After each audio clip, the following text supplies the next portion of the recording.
रायगड जिल्ह्यातील तांबडी येथील मुलीवर दिनांक 20 जुलै 2020ला अत्याचार आणि खून प्रकरणी सेशन कोर्टाचा निकाल लागला असून यात सर्व आरोपींना निर्दोष मुक्त करण्यात आली असून हा निकाल सर्वांना धक्का देऊन गेला आहे। रायगड जिल्ह्याच्या रोहा तालुक्यातील तांबडी येथील मुलीवर दिनांक 20 जुलै 2020 मध्ये अत्याचार आणि खून प्रकरण घडले। या प्रकरणाने पूर्ण महाराष्ट्र हादरला। यावेळी विरोधी पक्षनेते यांच्यासह अनेक दिग्गज लोकप्रतिनिधींनी भेट दिली होती। हा प्रश्न विधानसभेत देखील मांडला होता। त्यावेळी सरकारने ही केस फास्ट ट्रॅक कोर्टात चालवण्याचा निर्णय घेतला आणि या केससाठी प्रसिद्ध विधितज्ञ ॲडव्होकेट उज्ज्वल निकम यांची नेमणूक केली होती। या केसचा निकाल 8 मे रोजी लागला। या निकालात सर्व आरोपींना निर्दोष मुक्त करण्यात आले आहे। या निकालाने पीडितेचे कुटुंबासह सर्वांना जोरदार धक्का बसलाय। या निकालाबाबत आज कुटुंबासह सकल बहुजन समाजातील प्रमुख व्यक्तींनी पत्रकार परिषद घेतली। पाहुयात काय म्हणतात उपस्थित प्रमुख व्यक्ती। आरोपीला जन्मठेप होणार। जन्मठेप ही पण आजकाल सुटण्याची नाही। एकदा जन्मठेप झाली का ती कायमची असते। मग असं शेवटच्या 6 महिन्यात असं काय घडलं 6 तारखेला शेवटच्या 3 तारखेला का निकालात संपूर्ण उलटा गेला। कुठेतरी ह्या जनआक्रोश करण्याची गरज आहे। कुठेतरी मोर्चा काढण्याची गरज आहे। सर्व पक्षीय कुठेतरी आंदोलन करण्याची गरज आहे। कुठेतरी सरकारला दाग देण्याची गरज आहे। सर्वांनी एकत्र येऊन हा खटला पुन्हा कसा असेल हायकोर्टामध्ये चालेल याची गरज आहे।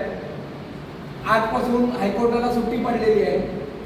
त्यामुळे 8 दिवसामध्ये का 15 दिवसामध्ये किंवा महिनाभरामध्ये पुन्हा पेपर्स घेऊन सर्व नेत्यांची तटकरे साहेब असतील बाकी इतर नेते असतील यांना सगळ्यांची साथ घेऊन पुन्हा आपला एव्हिडन्स तिथं हायकोर्टामध्ये कसा आहे मगाशी तुम्ही बोलल्याप्रमाणे खरं आहे।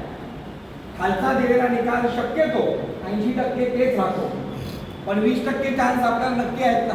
का 20% सोडावे आपण त्या ह्याच्यामध्ये आपल्या भगिनीला जर न्याय द्यायचा असेल त्या मांदेकर कुटुंबाला जर न्याय द्यायचा असेल एवढं नक्की ना का तिचा खून झालेला आहे एवढं तर नक्की ना कुणीतरी केलेलं आहे ना।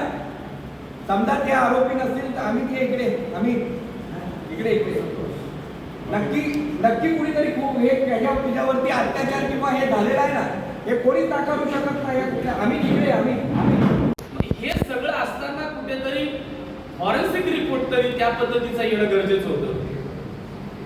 आणि आम्ही ज्या वेळेला वर्षभरापूर्वी सन्माननीय उज्ज्वल निकम साहेबांबरोबर आपल्या तालुक्याचे अध्यक्ष सन्माननीय अप्पासाहेब देशमुख आम्ही सगळेजण उपस्थित होतो त्यावेळेला उज्ज्वल निकम साहेबांनी आम्हाला स्पष्टपणे भूमिका सांगितली की 2 महिन्यामध्ये आपल्या मुलीला न्याय मिळणार आहे आणि 2 महिन्यामध्ये न्याय मिळवून देत असताना कठोरातली कठोर शिक्षा या त्या आरोपींना मिळणार आहे।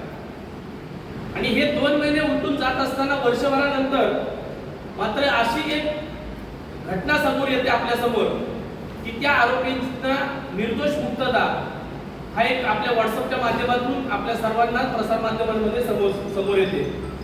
त्यावेळेला मात्र कुठेतरी एक लक्षात येतं की आपला जरी सर्वांचा न्यायदेवतेवर विश्वास जरी असला तरी या न्यायदेवतावर विश्वास देत असताना न्यायदेवतेला दिलेले पुरावे मात्र ते चुकीच्या पद्धतीने कुठेतरी अपडेट झालेले असावे।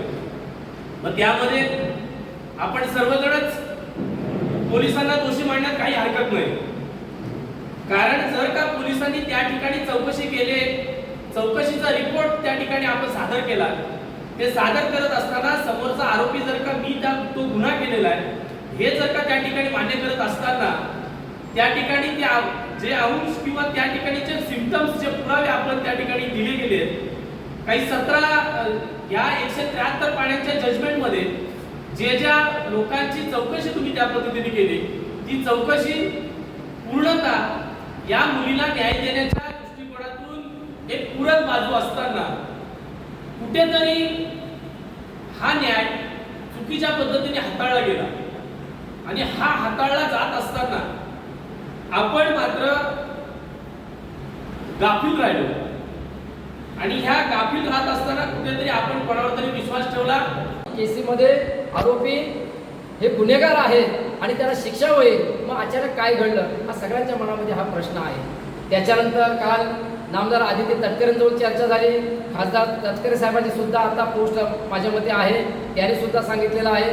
परंतु मित्रांनो लक्षात घ्या सेशन कोर्टामध्ये जो निकाल लागतो तो निकाल पुन्हा हायकोर्टामध्ये कायम राहण्याची प्रथा असते। मग आता आपल्याला काय करायला लागेल? आता त्या भागातले मान्यवर आहेत, नंतर आपल्या समाजाचे जे प्रमुख आहेत आप्पासाहेब ते सुद्धा आहेत, आणि आपण सर्वजण सगळ्या समाजातले सगळ्या धर्मातले आपण लोक आहोत. कारण मुलगी ही कुठल्या समाजातली आणि जातीतली जरी असते तिच्यावर अत्याचार करणाऱ्याला धर्म आणि जात नसो हे आपण आजपर्यंत सांगत आलेलो आहोत. 2-3 घटना रोहामध्ये घडल्या आणि त्या गोष्टीचा साक्षीदार आहे. आणि काय त्रास झाला आम्हाला तेही तुम्हाला माहिती आहे. अष्टमीची घटना, त्या मुलीवर सुद्धा, लहान मुलीवर सुद्धा अत्याचार झाला. त्या घटनेचं सुद्धा पुढे काय झालं, पण नंतर प्रश्न विचारले जातात पत्रकार कुठे कमी पडत काय पडतात. आता न्यायालयामध्येच बाजू मांडण्यामध्ये जर संबंधित वकील संबंधित सरकार जर कमी पडत असेल तर दोष द्यायचा कुणाला?